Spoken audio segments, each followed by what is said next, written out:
talk a little bit about the foam that's used in making latte art, or more specifically about microfoam.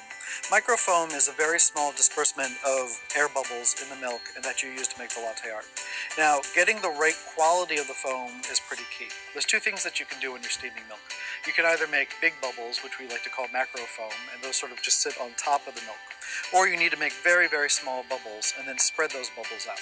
And so steaming the milk is really a two-stage process. The first thing you want to do is introduce those bubbles, and then the second thing you want to do is spreading them out.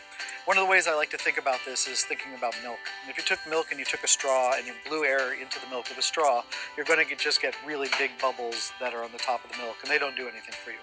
But if you want to make whipped cream, what you do is you spin that milk really quickly. And as you're spinning the cream really quickly to make a heavy whipped cream out of it, you're taking air and you're whisking that air into the cream.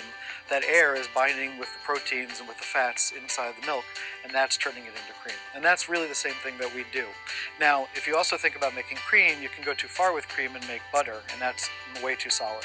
And so the key here is trying to get the equivalent of heavy cream in the cup, not going to butter, not going to just liquid milk. So there's a couple things that you need to do. You need to steam your milk properly, and you need to do it at the right temperature. So whenever we go to steam our milk, we get any of the water out of the steam wand. We put the steam wand in and submerge it, then turn the steam all the way on.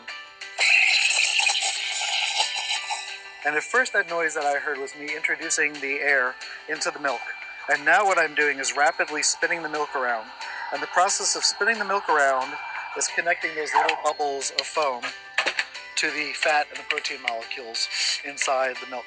So now what I've got is I've got a perfect surface. It's just fluffy enough to sit on top of the espresso. It's not so dense that it drops down to the bottom of the cup, but it's not so fluffy that it makes a really thick layer.